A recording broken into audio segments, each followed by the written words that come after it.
Straight talk from Israel. You're listening to Israel News Talk Radio.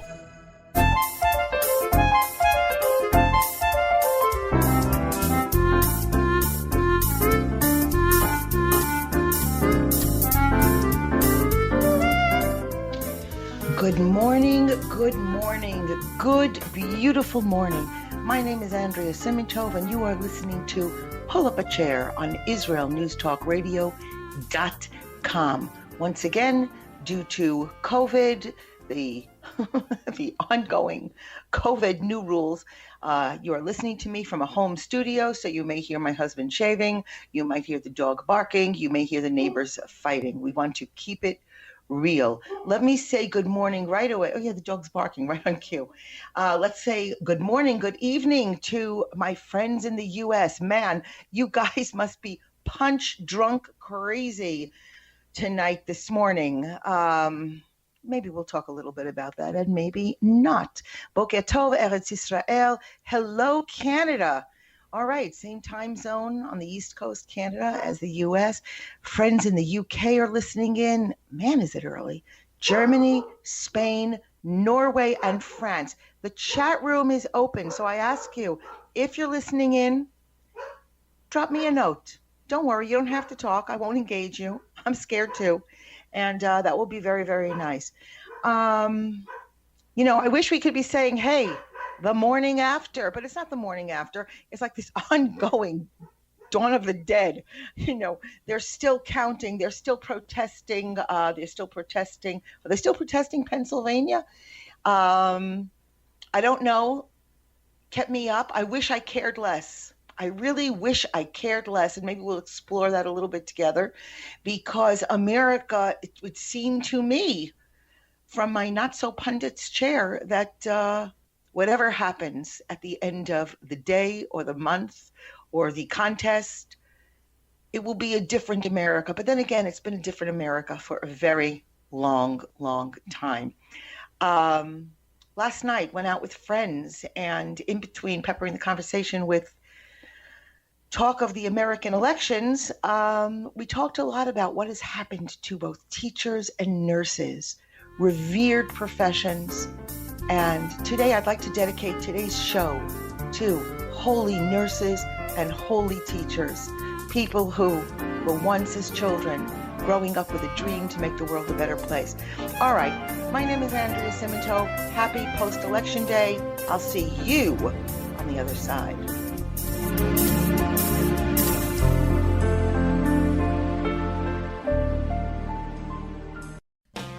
How did a nice Jewish girl from Delaware end up living in Israel? Shalom, I'm Natalie Sapinski. Join me on my show, Returning Home. Meet different people who have moved to Israel. Hear their personal stories, their highs, their lows, and everything in between. Each week, we talk to experts on immigration and the process of moving to Israel. Listen to Returning Home every Thursday, only on Israel News Talk Radio.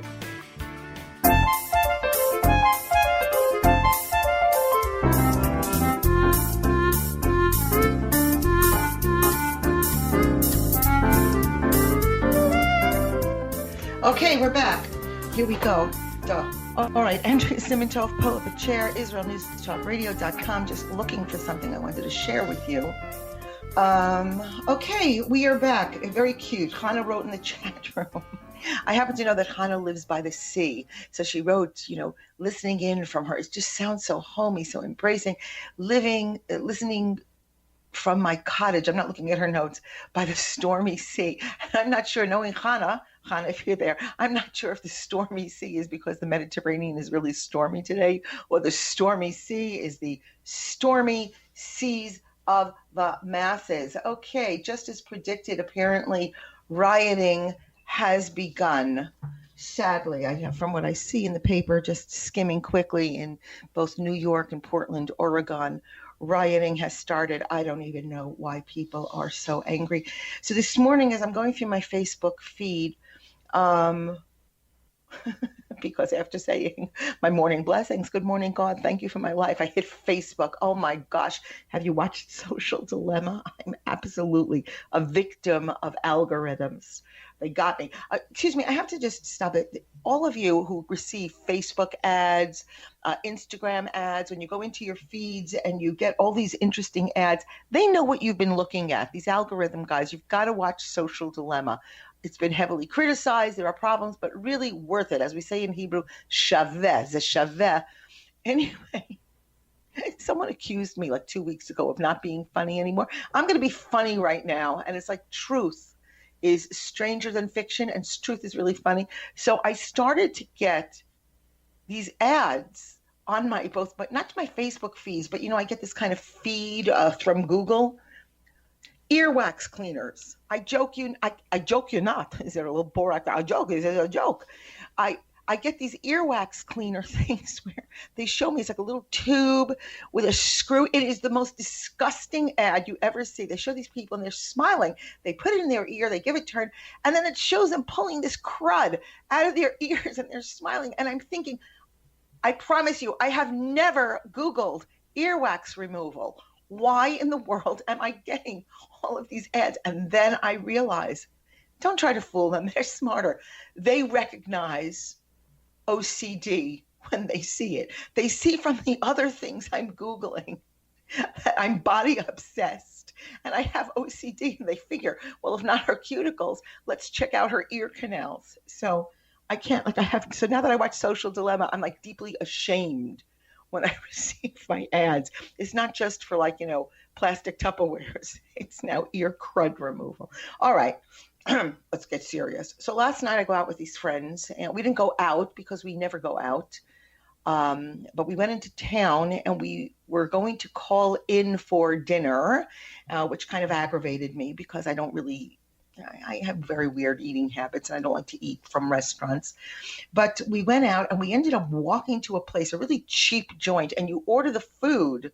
The place has been designed for COVID, like from the year Gimel. I mean, before COVID, they had you order by computer. It's something out of the Jetsons, and you punch and it brings up your sandwiches and you punch the number and on and on. So we had a little bit of aggravation because apparently they did not record the order for my husband's chips and onion rings.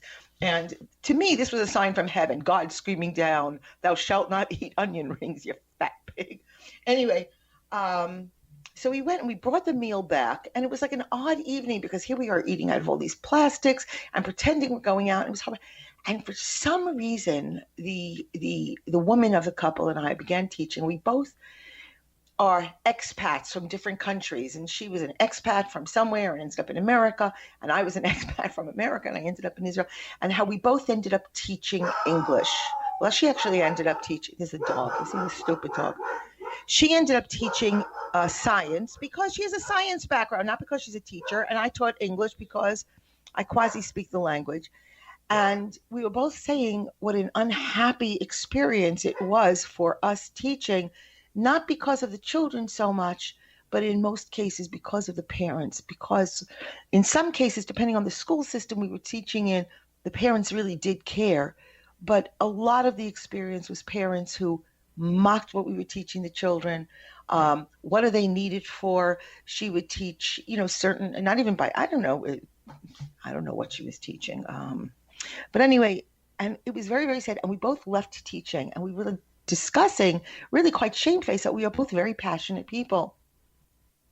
And we were thinking about how many people, young children, say as a child, I want to be a teacher. Oh, I want to be a teacher. Or I want to be a nurse. It's really the first thing that little girls say. I'm very proud to say that I have a nephew, a real tzaddik, a real righteous among us, who after yeshiva became a nurse, a very accomplished nurse. But it really is the dreams to be nurses, doctors, policemen. And all of this, the service industry, the industry of giving has become, at least in the Western world, and indeed, correct me if I'm wrong, write to me, Andrea at IsraelNewsTalkRadio.com. Say it nicely. Oh, Andrea, I really have to take issue with you on this. It's not true. What has happened? We step on the altruism of our children. We step on the altruism of our teens and young, rosy-eyed college students who want to change the world. And we course them down and we belittle. Really? You could be so much more. Imagine saying you could be so much more than a teacher. You could be so much more than a healer. Came across an article. Let me just see where I have it on these pages. You do not know how I prepare for you. Really, I'm exhausted. More nurses have died right now during this COVID chapter since, February, March, than all of World War I. And this comes from the International Council of Nurses. It's a federation of more than 20 million nurses, and they say that more nurses have died. And it's almost like a deliberate silence. These are holy deaths, something to really take a moment, take a moment of silence and think, what have we lost? And if you get sucked into, I tell you now, if you get sucked into the COVID school of numbers, we can afford this number and that number, then there's something already dead inside of you. Because you are talking about mommies, daddies, children, wise grandparents who have years of intellect and experience to share and to make the world better. But when you reduce them to numbers, you're not only benumbing yourself, you're benumbing the world, which brings me back to my opening. But I wanted to open the statement. We're in Parshas Vayera. This is the famous, oh my gosh, so much is happening in the Torah during this Parsha, and again, the book of Bereshis, the book of Genesis. And here we talk about Abraham, and we're going to talk about Abraham being asked by God to sacrifice his son, the one, the individual, the entire promise of a future. How special. And at the same time, as I'm preparing this show, I read on Facebook, somebody I know, a Facebook friend on the left, who says, I cannot believe how many people thought Donald Trump would win. I cannot believe. And therein lies the rub. And believe me, it's the same number on the right who say, I cannot believe Biden actually has a chance, has a shot. I cannot believe. I can't understand how someone could vote for Biden. I can't understand how somebody could vote for Trump. And therein, my friends, lie the rub when we cannot understand. Why don't we understand? What are we put here for? If not to ache and to reach down into our thighs, down through our legs, into our feet, into the ground that spawned us, that rooted us to where we will return. You know what? If you can't at least understand why your choice is the choice of somebody else, then you, me, us, we have misused, dissed, and spit in the face of our purpose. We're supposed to strive to understand. Not soundbite away that which makes us uncomfortable, we find distasteful. To diss, to scoff the motivations of others. I do tell you this, understanding makes life a lot tougher. Makes it a lot less shiny, and the edges aren't so smooth. You betcha, you bet your bippy. But you know what? Living our purpose and not selecting our purpose from a Facebook post or a PTA pep rally, that's going to result in grander, richer, more meaningful existence. Our lives are not here to be on the winning team. Yay, yay, yay, yay, yay. You know, God says, take your son, your only one, whom you love, Yitzchak. Go to the land of Moriah. Bring him up there as an offering upon one of the mountains, which I will indicate to you. Talk about the ultimate. I don't understand. I don't think so. This doesn't work for me. And yet, we are told to recite this chapter every morning. God knows your innermost thoughts. He knows that none of us are Abraham. What is this test? Did not Abraham survive a furnace? Did not Abraham break his father's idols and break his father's heart? Did Abraham not fight on behalf of Sodom?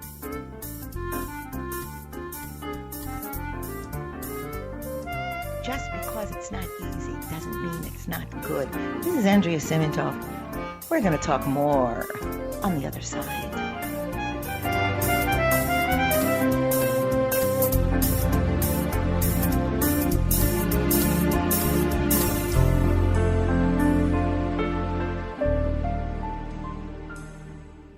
Shalom, everybody. Making a difference often takes just one moment and one person at a time. I am Orly Benny Davis, your show host on Israel News Talk Radios from Jerusalem with Love. You'll be hearing people talking about politics, religion, social issues, and making a better tomorrow. Join me, Orly Benny Davis, for God and Country. From Jerusalem with Love. Wednesdays on Israel News Talk Radio. Psalm 23, the Lord is my shepherd, I shall not want. Did you know this psalm and many others were composed by a Jewish shepherd and musician who later became a king? Would you like to know some of the inner meanings of psalms to help you connect with God and strengthen your soul? An exciting and easy-to-read book is now available which will help you do just that. Software for the Soul, Psalms for Everyone, available on Kindle, Audible, and Amazon.com. Software for the Soul.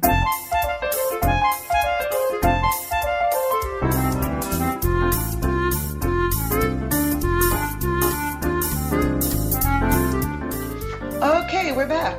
I don't know, I'm having a hard time getting it together today. This is Andrea Simintov. Pull up a chair, IsraelNewsTalkRadio.com. Please tell me if you're listening again. Send me a note. I'm so lonely. Interesting. The Congress, I'm having fun actually watching this. So I have to tell you, I really think like I'm getting in like a funk. Obviously, the Congress is going to look very, very different this year. We have some, I believe the term is non-binary members of Congress. We have quite a few Muslim members of Congress, quite a few. Here, this guy actually fascinates me. His name is Mondaire Jones, raised in the Baptist Church. I think he's from New York. He became a member of the House of Representatives. And it just killed me. I loved everything he said. I loved everything he wrote. He's black, he's gay, he's proud. And I just was so sad that I wanted him to also be a Republican. Just, to kind of we say when you bake a certain cake, you have to add a little bit of salt to it to bring out the sweetness. The fact that he was a Democrat just made it a stereotype. I wanted him to be black, gay, but a Republican. Just wanted it. Amazing things that make me tick. All right. I'm just looking. There's a lot of things I wanted to talk about. So, there are people who are on the right side of the aisle today who are feeling very frightened. It's not over. It's not over till the fat lady sings. We know that line. But it's looking not so good for the Republican Party in terms of the presidential this morning. And I want to tell you something. Wherever you're holding, I don't know, maybe you were voting for Kanye West and you're very disappointed this morning. I don't know. Where's Ross Perot when we need him? I think he died. Anyway, hope, faith, that's what this week is all about. The greatest acts of defiance against pessimism and despair. I got to tell you something. This is a good morning. It's a great day. And a fabulous tomorrow.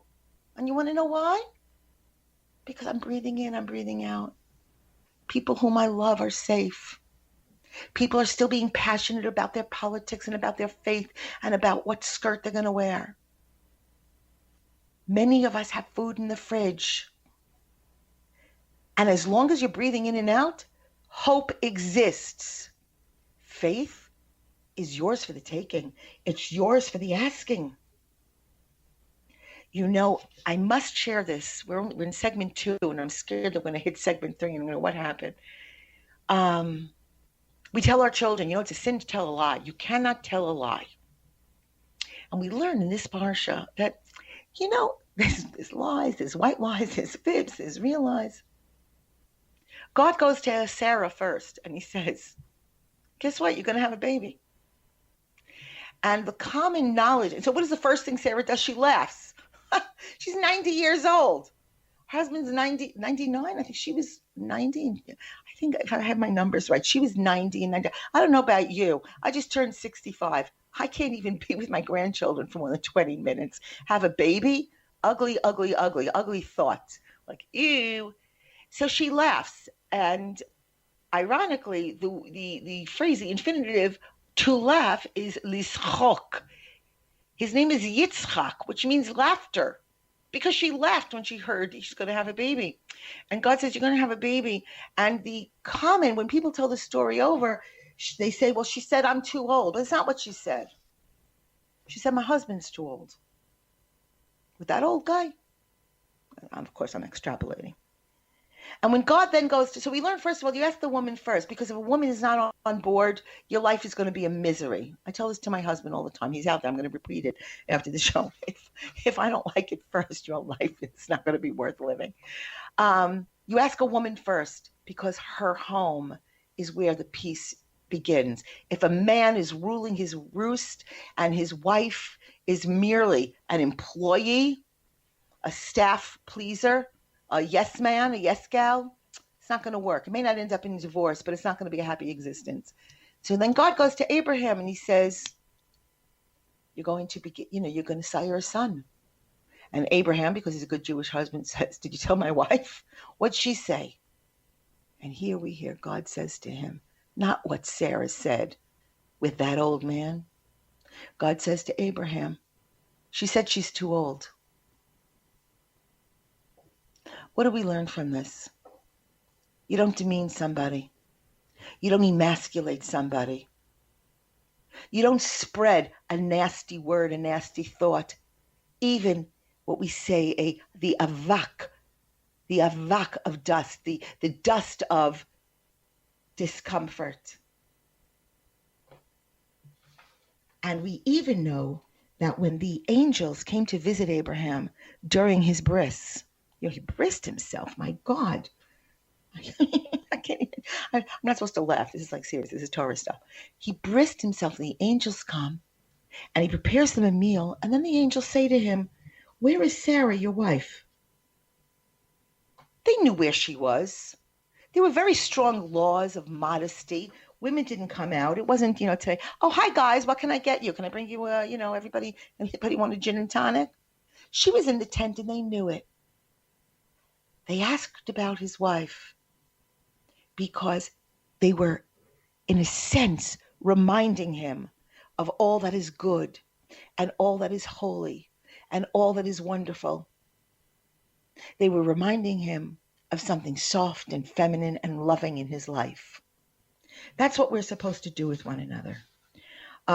Before we go on, I want to say good morning. Apparently, Belgium and Kuwait have joined the show listening in. Just delighted. It's an honor. Welcome. We've got a great crowd today. All right. Came across an interesting story. It is attributed to Katharine Hepburn. Okay. I find Torah everywhere, my friends. And I'm not sure it was from Katharine Hepburn. So when I get it, I started to look around because I wanted to verify the accuracy of the story, because far be it from me to say something that isn't accurate. It's not far be it from me to say something that's irreverent, but inaccurate. Anyway, I ended up finding it repeated in I think it was a Pakistani newspaper. So take it for what it's worth. It's attributed to Katharine Hepburn, but I loved it.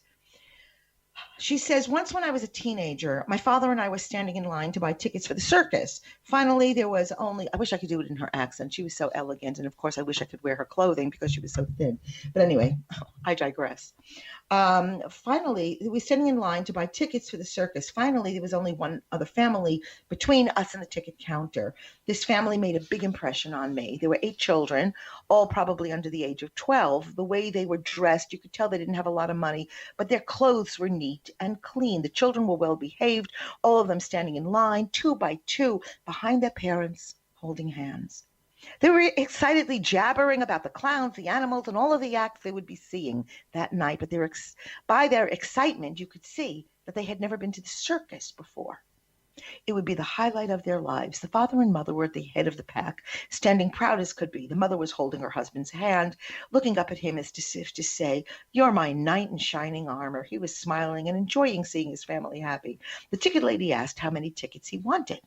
He proudly responded, "I'd like to buy 8 children's tickets and 2 adult tickets so I can take my family to the circus." The ticket lady stated the price. The man let go of his wife's hand. Her head dropped. The man's lip began to quiver. Then he leaned a little closer and asked, "How much did you say?" The ticket lady again stated the price. The man didn't have enough money. How was he supposed to turn and tell his 8 kids that he didn't have enough money to take them to the circus? Seeing what was going on, my dad reached into his pocket, pulled out a $20 bill, and then dropped it on the ground. We were not wealthy in any sense of the word. My father bent down, picked up the $20 bill, tapped the man on the shoulder, and said, "Excuse me, sir, this fell out of your pocket." The man understood what was going on. He wasn't begging for a handout, but certainly appreciated the help. In a desperate, heartbreaking, and embarrassing situation, he looked straight into my dad's eyes, took my dad's hand in both of his, squeezed tightly onto the $20 bill, and with his lip quivering and a tear streaming down his cheek, he replied, "Thank you. Thank you, sir." This really means a lot to me and my family. My father and I went back to our car and drove home. The $20 that my dad gave away is what we were going to buy our tickets with. Although we didn't get to see the circus that night, we both felt a joy inside us that was far greater than seeing the circus could ever provide. My friends, we are in control today. I'm not burning down the streets of Portland or Tel Aviv, New York or Abu Dhabi. I'm in control. And so are you, to how much we give, to whom we can pour our love, our caring, our concern, to reaching down and understanding the one who behaves and thinks and observes and eats differently than us. Indeed, the surface will be less shiny, the edges less smooth. Do you hear my idiot dog? But I don't know if that's a Katharine Hepburn story, but I know that it can be an Andrea story, a Hannah story, and a story to everybody who cares. All right, in our last minute, let's just see here. I don't really feel like talking about Donald Trump today. Didn't feel like it before. Don't feel like it so much. Afterwards, the hallmark. Okay, we've talked about how men should treat their wives, women should treat their husbands, everybody should treat their partners, their children. We can practice kindness. And remember, as long as we are the masters of faith, we're going to get it right today. Every one of us, we're going to get it right. It's going to be accurate, and you cannot get it wrong. I'm so excited. We're going to come back. We're going to talk about what it means to be asked to commit the ultimate sacrifice. See you on the other side.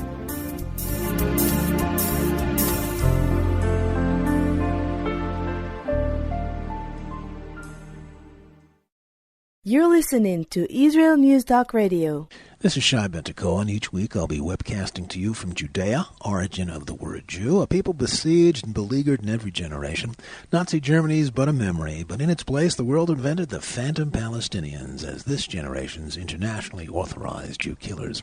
Tune in for a different slant on life in Israel, Phantom Nation, every Monday. Hi, I'm Rabbi David Aaron. The soul basics are the most profound, the most essential, and yet often the most neglected in our education. Join me for Soul Talk on Israel's News Talk Radio and discover the secrets to love, spiritual growth, and personal power.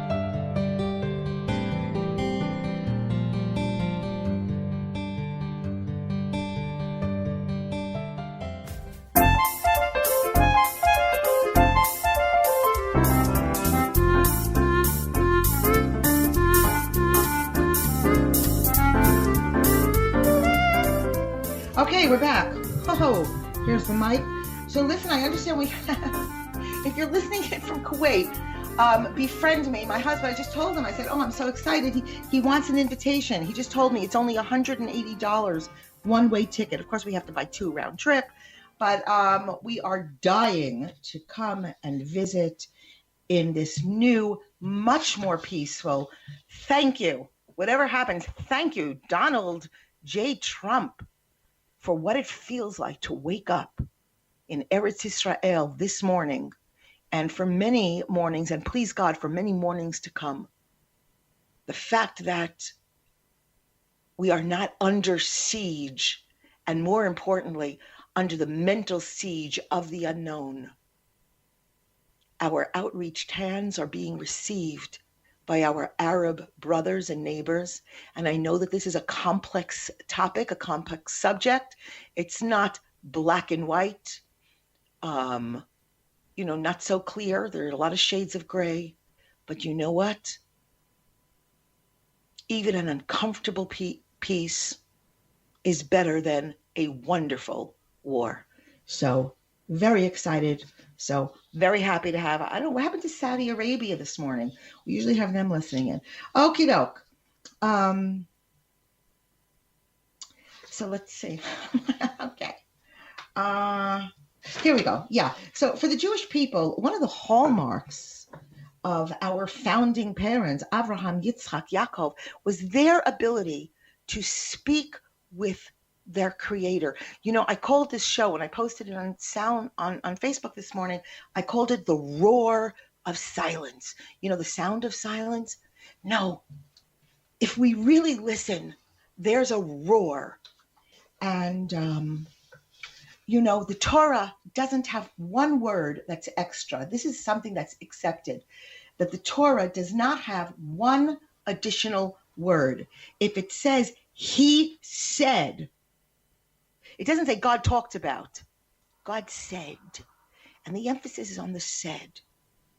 And suddenly, he says to Abraham, you take your son, your only son, the son that I promised you, the son who will be the progenitor of generations to come, the only individual who can then disseminate the seed of Abraham into a next generation, slay him. Kill him. Is that an overnight decision? Abraham takes 3 days to prepare. He doesn't grab a knife, grab the kid, who is, I think, 34 years old, and not a little boy, as our little picture books go. And the little boy, the 34-year-old, knew exactly what was going on because he was worthy to be a son of Abraham. And he takes him. His faith is so great that he says, okay, takes 3 days and prepares it meticulously. I once befriended someone, I must share this. I befriended someone who, when he heard this story, he was a yeshiva bucher, we say, a yeshiva guy, and he actually left Torah Judaism when he heard this story, when he internalized it. He heard it as a child. But he said, you know what? I cannot subscribe to a faith that would ask this of someone, and certainly someone as great as Abraham. And you know what? Me, Andrea, me, mine, and ours, I could have agreed with him because this guy was smart and he was learned. But I thought about it and I ached about it. And I came to understand that neither he nor I are Abraham. To be an Abraham, one has to aspire. One has to be the embodiment of faith in God and to take on qualities that we would consider to be superpowers. But God tells us, no, they're the powers of a mortal. How does God know? How does God prove this? Because he gives it to Abraham. And we can only aspire to what we're shown. Our forefathers and foremothers were flawed, many deeply flawed. And it tells us, you too can do it. After the test, God says, now I know you fear Elohim. This is given by many as the reason for the test of Abraham. You know what? God really wanted to test him. He didn't believe. But it's not, God is not testing Abraham to see whether or not he's going to sacrifice Yitzchak. Instead, he's drawing forth his potential, the potential powers of his faith. and trust. They were always latent in Avraham, and they're bringing him to reality. By doing this, man, we, you, me, us, ours, we're imitating Hashem via deeds. And that's simply our potential. The potential from the moment that baby is born with clasped fists screaming, gimme, gimme, gimme, gimme. We've got the potential. But carrying out deeds from potential to actual, that's a step in our elevation. So he takes him. I can't believe I'm telling you this story now without notes, but it really kills me. He raises the knife, and he's about to bring the knife down into the neck of his beloved son. Most likely tears, streaming down his face, but that's the writer in me. And suddenly a voice calls out from heaven, and it shouts, Avraham, Avraham. There were no extra words in the Bible. What happened? A typo? Did God suddenly develop a speech impediment? No.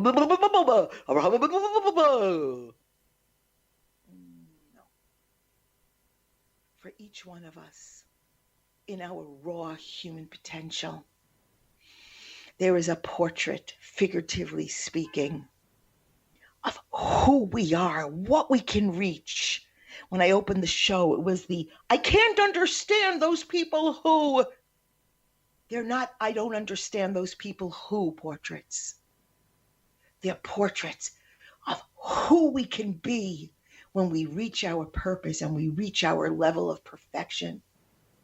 And when Avraham raises the knife and the voice calls out from heaven, Avraham, Avraham, what we're hearing is, it's a match.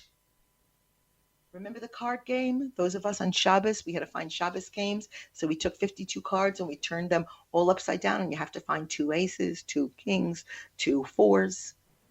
This was a match. God, in the days of our avot and imaot, our forefathers and mothers, my sound keeps going down on this. I have to talk to the executive staff at IsraelNewsTalkRadio.com to fix it.